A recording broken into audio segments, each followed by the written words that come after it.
తాకట్టులో ఉన్న బంగారానికి తక్షణ విముక్తి. ఈ రోజు మార్కెట్ రేట్ క్యాష్ మీ చేతిలో. శివ గోల్డ్ కంపెనీ, మీ నమ్మకానికి మా హామీ. అఫ్ కోర్స్ కృష్ణ గారు కూడా వెరీ హ్యాండ్సమ్.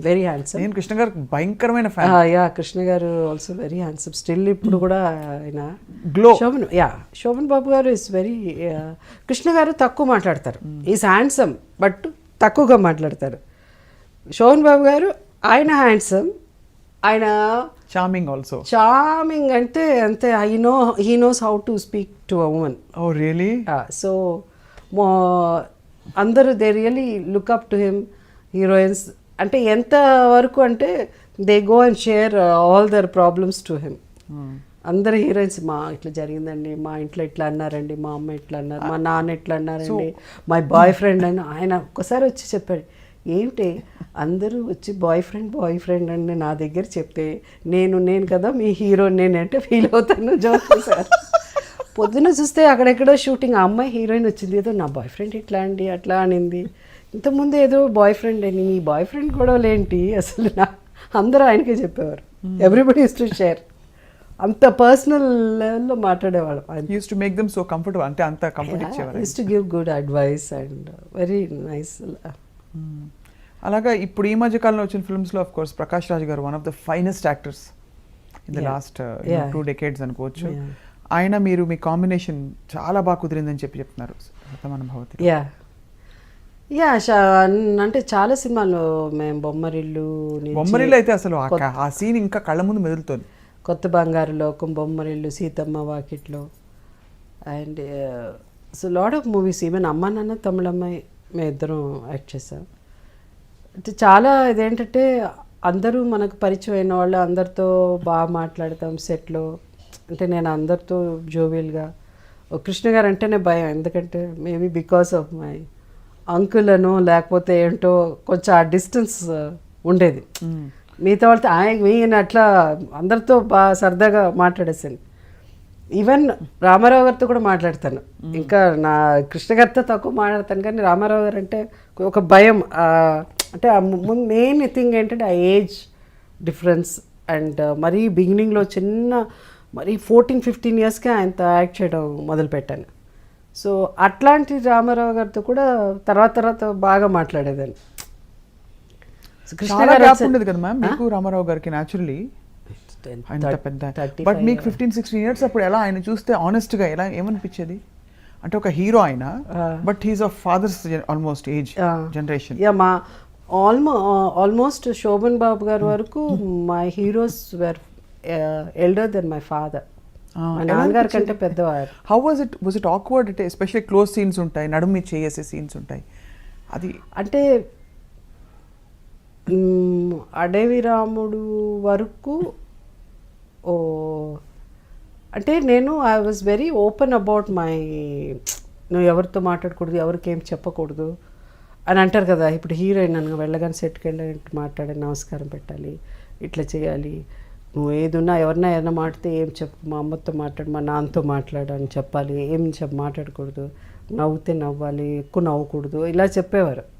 ఇప్పుడు నాకు మా ఇంట్లో కూడా ఇన్స్ట్రక్షన్స్ ఉన్నాయి, మాట్లాడకూడదు అది అని. కానీ నేను మాట్లాడకుండా ఉండలేను. ఉన్నది చెప్పకపోతే I cannot, I have to communicate. So they have to convince me. If they don't convince me, I can never act. I cannot be always want to be a normal person laga. ఎందుకు వీళ్ళంతా సెట్లో ఇలా ఉన్నారు, ఎందుకు వీళ్ళు ఇట్లా మాట్లాడతారు, వాడిని ఎందుకు అంత తక్కువగా చూస్తున్నారు, వీళ్ళకి ఎందుకు చికెన్ తీసుకొస్తున్నారు, వాళ్ళకి ఎందుకు ఒక ఇడ్లీ పెడుతున్నారు, ఇలా టూ మెనీ క్వశ్చన్స్ ఉండే చిన్నప్పటి నుంచే అది. But I was very vocal about it. అందుకని అడిగేసేదాన్ని, ఇది ఎందుకు ఇట్లా మమ్మల్ని ఎందుకు తక్కువగా చూస్తున్నారు, వాళ్ళని ఎందుకు ఇట్లా అని. అంత చిన్నప్పటి నుంచి అది ఉండేది. అది సో ఇంటిమేట్ సీన్స్ అప్పుడు ఏమయ్యేదంటే బిగినింగ్ కొంచెం ఫస్ట్ టైము డైలాగ్ ఒకటి చెప్పమన్నారు. ఎందుకో తెలుసా రాత్రంతా నువ్వే నా కల్లో వచ్చావు అని నేను చెప్పాలి. ఒకటే నవ్వు వచ్చేసింది నాకు. అసలు ఎట్లా చెప్పేది ఈ డైలాగ్ అని. ఓన్లీ 15, ఒక పక్కన ఇమ్రాన్ ఖాన్, ఒక పక్కన ఎవరో 15, ఎవరో అతను దీని. How can I say that? నువ్వు చెప్పాలి, నేను మామూలుగా చెప్తున్నావు అట్ట కాదు జయసుధా, కొంచెం అది రావాలి, ఏంటి లవ్ రావాలి అని చెప్పేవాడు. లవ్ రావాలమ్మాయి, షుడ్ ఫీల్ ఒక షై, సిగ్గుతో సిగ్గు అన్నదే అసలు ఎట్లా అని ఎక్స్ప్రెషనే తెలిసేది కాదు నాకు. సిగ్గుపడాలి ఎప్పుడు ఇలా అని ఇలా అని నువ్వు చెప్పలే, రాత్రంతా నువ్వే కల్లో వచ్చావు తెలుసా అని నువ్వు అట్ట చెప్పేదాన్ని నేను. అట్లా అంతా చెప్పకూడదు, సిగ్గుతో తల ఇలా అని కొంచెం కళ్ళు ఇలా పైన పెట్టి అలా చెప్పాలంటే నాకు ఒకటే నవ్వు వచ్చేది.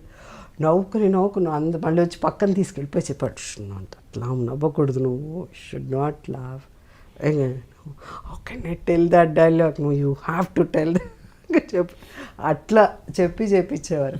సో ఆ ఏజ్ డిఫరెన్స్ అన్నది అనిపించింది. It's because of that maturity, అది లేక ఇంకా చిన్నపిల్లలతనం కాబట్టి అట్లా అనిపించేది. ఇప్పుడు కూడా your so much like a child in your heart. అవును, అంటే మీరు మీ గురించి మీరు ఇంత నవ్వుకుంటున్నారు ఇందా నుంచి, అండ్ ఇలా నా గురించి నేను నవ్వుకోకపోతే ఐ కెన్ నాట్ సర్వైవ్. ఇంత దాకా లాగేదాన్ని కాదు. I have somewhere, life is so thus you just have to move on. You cannot ఏం జరిగింది ఏంటి అని ఉన్నది మనసులో ఉన్నది మనం చెప్పేసేయాలి. ఆ లోపల దాచుకుని బయట లైఫ్లో యాక్ట్ చేయాలంటే నా వల్ల కాదు అస్సలు. యా, సో అక్కడి నుంచి ఇప్పుడు అయితే ప్రకాష్ రాజ్ గారు, sorry, coming to Prakash, the chemistry, నేను అదే అంటాను, అందరితో బాగా మాట్లాడి నవ్వుకుని మేము చాలా ప్రకాష్తో హాయ్ ప్రకాష్, బాయ్ ప్రకాష్, మధ్యలో ఏదన్నా ఉంటే ఒక 2-3 minutes మాట్లాడుకుంటాం. అంతకంటే అసలు ఎప్పుడు మేము చాలా తక్కువ మాట్లాడుకోవడం. But see how it works out. The screen మీద అమ్మ నాన్న తమిళ, అదే మన ఇది బొమ్మరిల్లు అయితే శతమానుభవతి ఆల్సో. శతమానుభవతిలో అయితే కొన్ని ఎక్స్ప్రెషన్స్ అసలు వీళ్ళిద్దరు ఎన్నో ఏళ్ళు కాపురం చేసి మొగుడు పెళ్ళం ఇది అది, ఆ ఫీలింగ్స్ కానీ వీళ్ళ లుక్స్లో ఉండేది. కొన్ని ఎలా వస్తుంది మీకు అది లోపల నుంచి వెన్ యూ యాక్ట్? అలాగే వచ్చేస్తుంది, అందుకే సహజ నటి. ఏమో తెలియదు నాకు ఎప్పుడు. I never plan, I don't do, but I feel that this is what is life. అది చెప్పుకుంటా లోపల. ఇప్పుడు సైలెంట్ అంటే నువ్వు ఇట్లా చేశాడా అట్లా అని లోపల ఐ బికమ్ దట్ క్యారెక్టర్ అంతే. ఐ బికమ్ దట్ క్యారెక్టర్ అంతే. Such a great gift. ఒక డైలాగ్ ఏమైనా గుర్తుందా మీకు? ఒక్కటి కూడా, మీ హెవీయెస్ట్ డైలాగ్ ఏదో ఒకటి. హెవీయెస్ట్ డైలాగ్ ప్రేమాభిషేకంలో కావచ్చు, ఏదో రాజు అమ్మాయి అంటే ఏదో రాజు లేదు. నేను I never use to work after 6 o'clock. అంటే చాలా నేను ఇంతవరకు ఇన్నేళ్ళు నేను ఇండస్ట్రీలో ఉన్నానంటే it's biggest gift, god's gift. I'm destined to be. Because it's not నకరాలని వేసేసి వాడు ఏదో వెబ్సైట్లో రాశాడో లేకపోతే వాళ్ళకి ఏం తెలీదు, వాళ్ళ ఏమంటారు అలానే అంటాడు. సో నకరాలు మీరు నకరాలు చేస్తారు వాళ్ళు ఎవరో అక్కడ ఒకవేళ రాసుకుని మీరు అన్నారు కదా వెబ్సైట్లో వెయిట్ ఇది, వాళ్ళకి ఏం తెలీదు my journey. They don't know because they just right because they want to cell you know. So that అవన్నీ పక్కన పెట్టేస్తే నా ఇండస్ట్రీలో నేను ఒక 3-4 years అంటే ఒక హీరోయిన్గా సక్సెస్ అవ్వగానే, not very big heroine, super duper అసలు సెన్సేషన్, సూపర్ స్టార్. ఒక టైంలో నేను కూడా సూపర్ స్టార్ విజయశాంతి రాకముందు. Of course in spite of Sridevi Jayaprada ఉన్నప్పుడు కూడా మన సితారా మ్యాగజైన్ వాళ్ళు ఇది పెట్టినప్పుడు 3 సార్లు నేనే సూపర్ స్టార్ అయ్యాను because of the best movies అప్పుడు. సో తెలుగు ప్రేక్షకులు వాళ్ళు ఎప్పుడు ఫ్యాన్స్ ఒక గ్లామరు ఒక అందమే కాదు, నటన అన్నది ఇంపార్టెన్స్ అన్నది ఎంత ఇంపార్టెంట్ అన్నది అప్పుడు నన్ను సూపర్ స్టార్గా ఎన్నుకోవడంలో ప్రూవ్ చేశారు. అవును. సో నేను అవన్నీ అవ్వకముందే ఒక హీరోయిన్గా ఇది అయ్యేసరికి I said I can not work, I have to 6 o'clock తర్వాత పనిచేసేదాన్ని కాదు. మేబీ బికాస్ ఎక్కువ సోహన్ బాబు గారితో కూడా యాక్ట్ చేయడం వల్ల ఆ ఇన్ఫ్లుయెన్స్ కూడా ఉండొచ్చు, బికాస్ ఈ never likes to work after 6.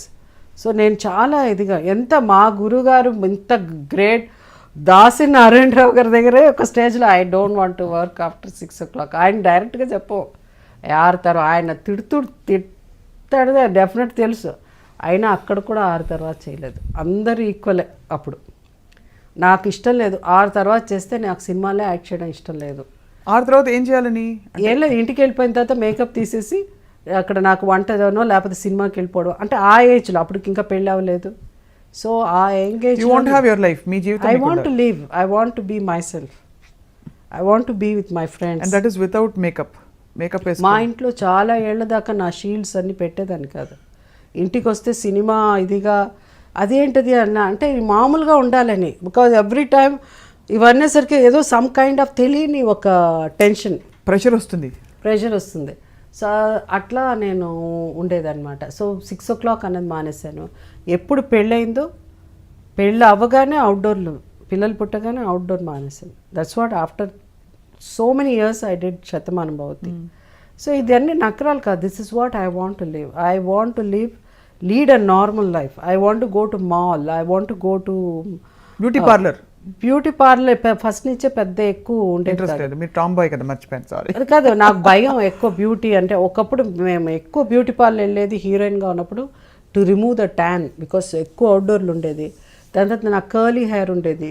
Straightening creams వచ్చిన తర్వాత 70s స్ట్రైట్నింగ్. మన వాళ్ళు ఇప్పుడు అనుకుంటారు ఏదో స్ట్రైట్నింగ్ క్రీమ్. 70sలోనే అంటే ఎర్లీ 80sలోనే స్ట్రైట్నింగ్ క్రీమ్స్ వచ్చింది, హెయిర్ స్ట్రైట్నింగ్ ఇలాంటివి ఉండేది. కానీ పెద్ద పెద్ద ఫేషియల్స్ కానీ అవి అన్నది ఎప్పుడు అది. కానీ ఇప్పుడు కూడా I don't want to go through under a knife or laser or anything. I just want to age gracefully అంతే. సో అందువల్ల I want to lead a different. అది I'm one person who can see me in malls, you can see me in fish market. Yeah, fish నేను కొంటేనే నేను తింటాను. If somebody buys I don't eat. But I don't. 6,000 నియోగుల అమ్మాయి మరి fish తింటుందా? 6,000 నియోగుల అమ్మాయి అంటే సగమే కదా. సగమే, ఓకే. అమ్మ సైడ్ నుంచి కదా? అమ్మ సైడ్ నుంచి. సో ఫాదర్ సైడ్ నుంచి అన్ని మీరు యువర్ పక్కా నాన్ వెజిటేరియన్, పక్కా ప్యూర్లీ నాన్ వెజిటేరియన్. సో అది కూడా సముద్రం దగ్గర ఉండేవాళ్ళం కాబట్టి ఎప్పుడు అటు నుంచి చేపలు వాసన అలా పుట్టి పెరిగాము. Purely non vegetarian. సో అది అన్నీ నేనే తీసుకోవాలి. So I want to lead very normal life. But అది ఆ నార్మల్ లైఫ్ కానీ డౌన్ టు ఎర్త్ పర్సన్ కానీ that if you don't behave, if you go to నార్మల్గా మామూలుగా ఉండాలి అంటే సినిమా ఇండస్ట్రీ పనికిరాదు. అవును, టెక్ ఉండాలి, పొగరు ఉండాలి, గేర్ ఉండాలి, హీరోయిన్ ఎయిర్స్ ఉండాలి. అవును, మీ చుట్టూ ఉండే వాళ్ళకు ఉండేది కదా, న్యాచురల్లీ కొంచెమైనా ఉండేది కదా. వాళ్ళు ఉండేదో పెద్దగా పట్టించుకోవడం వాళ్ళం కాదు. బట్ మేము అలా కూడా మేము కూడా ఉండాలి. లేకపోతే ఏంటంటే ఆ రోజుల్లోనే హిందీ ఇండస్ట్రీ నుంచి వచ్చిన వాళ్ళకి ఏదో తెలుగు సినిమా చేస్తే వాళ్ళకేమో 5 star హోటల్ ఇస్తారు, కిరీటాలు. మేము ఆల్రెడీ పెద్ద టాప్ హీరోయిన్ అప్పుడే, మాకు 5 star ఇవ్వరా అని చెప్పి ఐ వాజ్ భలే కోపం వచ్చింది మా వాళ్ళకి ఇచ్చినప్పుడు మాకు 5 star ఇవ్వాలి, మేము మాత్రం తక్కువ ఏంటని చెప్పి 5 star హోటల్ కావాలి అని అడిగిన హీరోయిన్స్లో అంటే నేను సీనియర్ కాబట్టి అప్పటికి నేను ఒకదాన్ని. ఎందుకు అందరినీ ఈక్వల్గా తెలుగు మాట్లాడితే వాళ్ళకి 3 star హోటల్, హిందీ మాట్లాడితే వాళ్ళకి 5 star హోటల్ అని అడిగేది. So I used to put my పుల్లకూర రుచి అని ఏంటో మన వాళ్ళు అట్లా. సో హీరోయిన్ ఎయిర్స్ ఎప్పుడు లేవు, ఇప్పుడు లేవు. లేదు, కొన్ని ఎక్కడ డిమాండ్ చేయాలో అక్కడ I used to put my food down. Otherwise it's very difficult to survive. మరీ ఎక్కువ హంబుల్గా చాలా అట్లా అంటే నీతి అంటే ఇక్కడ నడవదు. So we have to be strict, లేకపోతే తొక్కేయడమేమన్నా. అందుకని మన ప్రతిసారి అని అంటూ ఉండాలి.